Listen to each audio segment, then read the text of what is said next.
Praise the Lord. இன்றைய நாளுக்கான வேத தியானம் ரோமர் அதிகாரம் 6:1-23 வரை.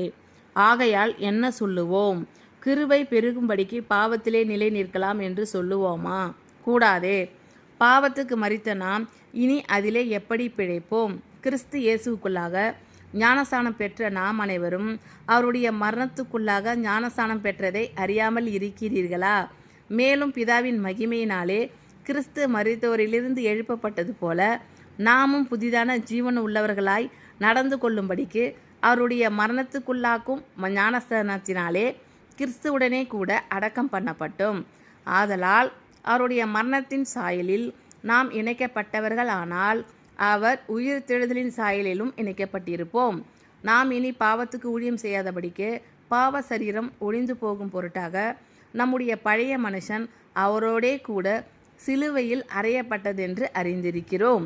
மரித்தவன் பாவத்துக்கு நீங்கி விடுதலையாக்கப்பட்டிருக்கிறானே.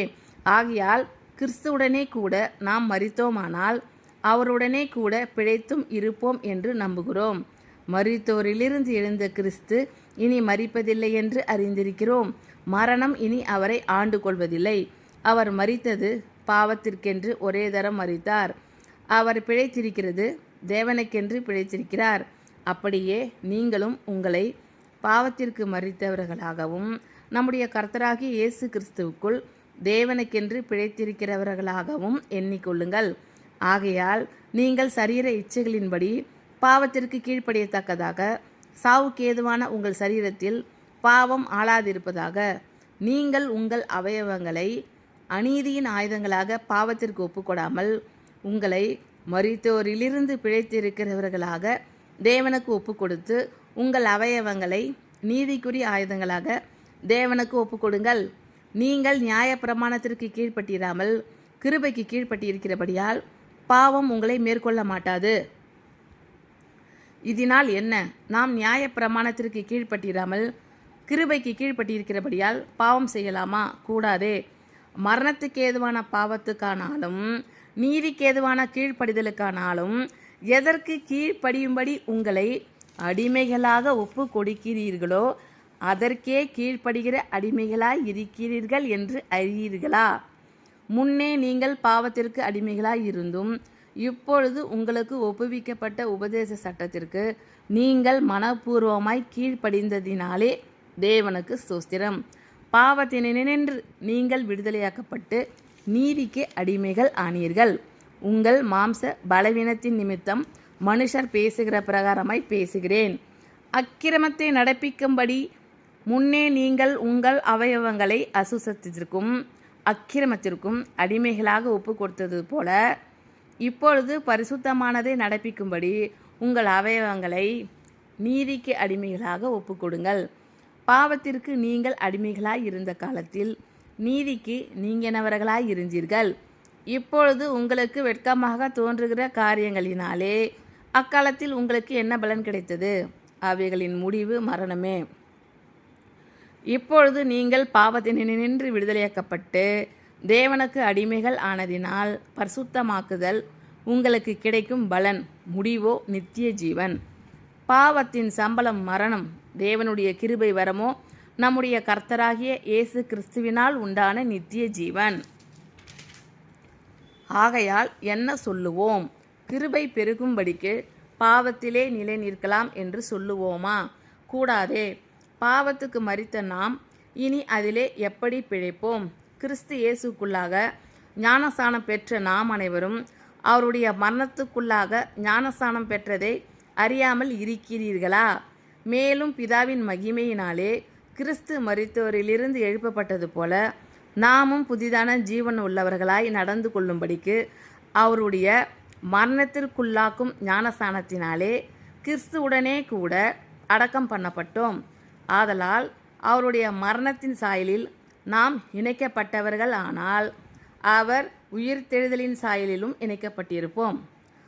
நாம் இனி பாவத்துக்கு ஊழியம் செய்யாதபடிக்கு பாவ சரீரம் ஒழிந்து போகும் பொருட்டாக நம்முடைய பழைய மனுஷன் அவரோடே கூட சிலுவையில் அறையப்பட்டதென்று அறிந்திருக்கிறோம்.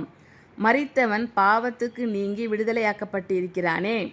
ஆகையால் கிறிஸ்துவுடனே கூட நாம் மரித்தோமானால் அவருடனே கூட பிழைத்தும் இருப்போம் என்று நம்புகிறோம்.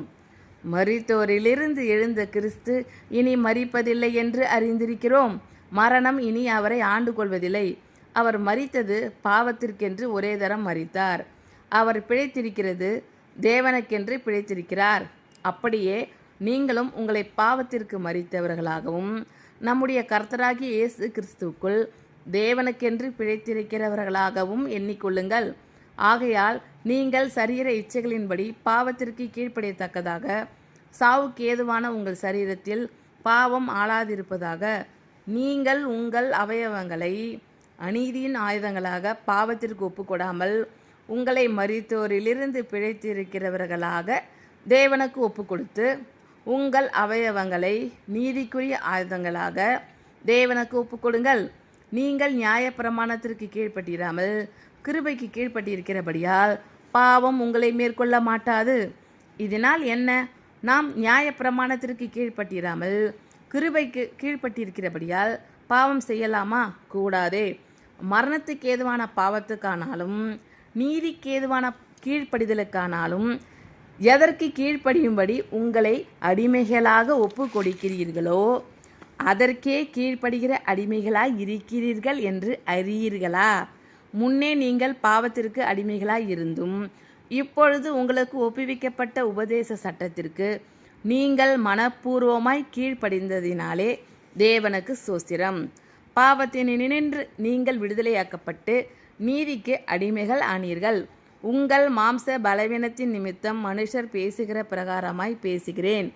அக்கிரமத்தை நடப்பிக்கும்படி முன்னே நீங்கள் உங்கள் அவயவங்களை அசுத்தத்திற்கும் அக்கிரமத்திற்கும் அடிமைகளாக ஒப்பு கொடுத்தது போல இப்பொழுது பரிசுத்தமானதை நடப்பிக்கும்படி உங்கள் அவயவங்களை நீதிக்கு அடிமைகளாக ஒப்புக்கொடுங்கள். பாவத்திற்கு நீங்கள் அடிமைகளாய் இருந்த காலத்தில் நீதிக்கு நீங்கினவர்களாய் இருந்தீர்கள். இப்பொழுது உங்களுக்கு வெட்கமாக தோன்றுகிற காரியங்களினாலே அக்காலத்தில் உங்களுக்கு என்ன பலன் கிடைத்தது? அவைகளின் முடிவு மரணமே. இப்பொழுது நீங்கள் பாவத்தினின்று விடுதலையாக்கப்பட்டு தேவனுக்கு அடிமைகள் ஆனதினால் பரிசுத்தமாக்குதல் உங்களுக்கு கிடைக்கும் பலன். முடிவோ நித்திய ஜீவன். பாவத்தின் சம்பளம் மரணம். தேவனுடைய கிருபை வரமோ நம்முடைய கர்த்தராகிய இயேசு கிறிஸ்துவினால் உண்டான நித்திய ஜீவன். ஆமென். Thank you Lord.